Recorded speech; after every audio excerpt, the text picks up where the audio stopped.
Okay, so if you didn't know, Bastion got a buff. At the beginning of this new season, when Vendetta came out, Bastion got a buff to his primary fire when he's in recon form. His little turret, or his little standing form, he does more damage per second. It went from, the value went from, it was like 5 to 6. And like he just fires faster in recon form. And it has actually made him really, really good. Because now his recon form is actually a decent, like, contender with most other hit scans in the game. Like, his recon base form is actually now, like, decent. Or not even just decent, but really good. You can actually compete on the same level as other hit scans in the game when you're in that form. That's not usually the case. Usually the case is that you have turret form, and that's it. Usually you play Bastion so that you can mow people down in turret form, and then you're pretty much useless for the remainder of whatever you do with recon form, right? You just do nothing. Unless you can maybe get a lucky sticky bomb on someone, because that bomb is literally a homing missile, essentially. That's it. You fire that, and you maybe get a kill with a little bit of poke, if you're lucky.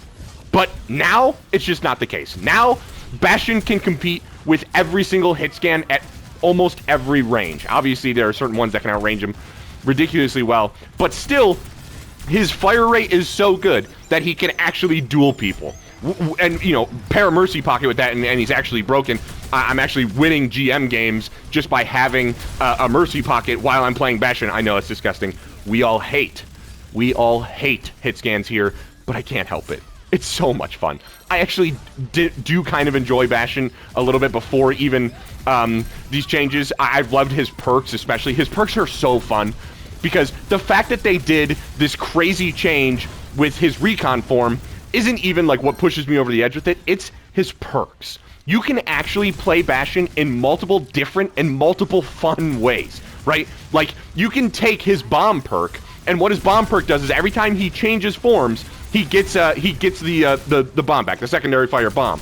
And, you know, you can play in recon form, hit it into a crowd, switch over into turret form, shoot it again, mow people down in that form, and then hit more people with AoE damage and bomb, and still be viable with your recon form. It's crazy. It's actually, like, there's, like, a combo that you can do where you essentially delete, like, the lobby, okay? It's insane, and it needs to maybe be fixed. I don't know what they would do to fix it. But then you could also, if you don't want to take that one, if you feel like having some fun, you can take his artillery configuration perk, which gives him essentially a mini Lucio beat. It gives himself a mini Lucio beat, and all what you have to do is if there's anyone, like, trying to challenge you, or getting in your way, or doing anything to maybe bother you, you just hit that button and essentially drop your own ult on yourself. And you can get a kill, and you can survive dives by doing that. Like, not even just to maybe suicide yourself out of it. You can literally just straight up survive dives by clicking your artillery configuration, because they can't kill you in time. You like, he literally just doubled his health by doing that. I think it's 300. Someone can correct me in the comments if they want. But that is insane. Then it gets to the fun part. You can take the Lindholm Explosives upgrade or perk, whatever, and you can just pretty much use old Bastion ult, which I never played Overwatch 1, so I don't know, but I understand that that's what it was. And he just fires giant explosive bombs, and it's actually fun, and it's actually, like, kind of enjoyable. I really don't know. I actually don't think it's very good, per se, because I think that the other perk, the self-healing perk, is better, specifically because you're going to get dove at certain points, so you need to be able to survive on your own and try and get away, because the only downside of Bastion is that he's big. But when you take the Lindholm Explosives one, it's just fun. It's just, like, literally pure enjoyment to just hit these giant bombs on people and see them, like, bounce around. Like, you just saw the Vendetta there. Like, there's literally nothing that she can do. But it's, I mean, I don't know. It's fun. It's enjoyable. And I worry that when they do nerf, or when they do, you know, mess with Bastion, that they're going to remove those things instead of just changing, like I said, his recon form, which has been the problem, which is the problem, in my honest opinion. And you know what's actually kind of hilarious is, of course, they decide to make Bastion. And look, I know people say that I am anti-Blizzard currently. There's sentiment online that I hate Blizzard. I don't hate Blizzard. Blizzard hates me. Because the season that I finally decide to make a video that talks about how Tracer is essentially just a broken, disgusting hero and gets way too much baby treatment from Blizzard, never getting nerfed enough. And I think that people way overrate the people that play Tracer. I, of course, had to make that on a season where now Tracer is pretty bad. Tracer, she's not bad. And again, she will never be bad. Tracer's abilities and whatnot are so good that they will literally never be a bad hero. However, of course, it's on the same season where just Dive isn't that great. And Bastion is... And Bastion's in the meta mostly because there are still other heroes that you're banning before Bastion. Unless you're in 6v6. If you don't ban Bastion, you just lose. But, like, there are other heroes that you'll think to ban before Bastion, even now. And then you just remember how oppressive he is, like, once he's starting to dominate your team. But, yeah, I mean, it's just, of course, Blizzard gives Bastion these buffs. They introduce a hero like Vendetta in the same season that I, finally talk about my hatred towards Tracers. That's hilarious. Very funny, Blizzard. But yeah, I don't know. It's weird. I wanted to talk about, I usually don't talk about like what character is doing what in the meta, but I feel like I had to because I made the Tracer video, and because I'm kind of anti-hitscan and I'm really having fun playing hitscan right now. You're gonna have to sue me, unfortunately, for that.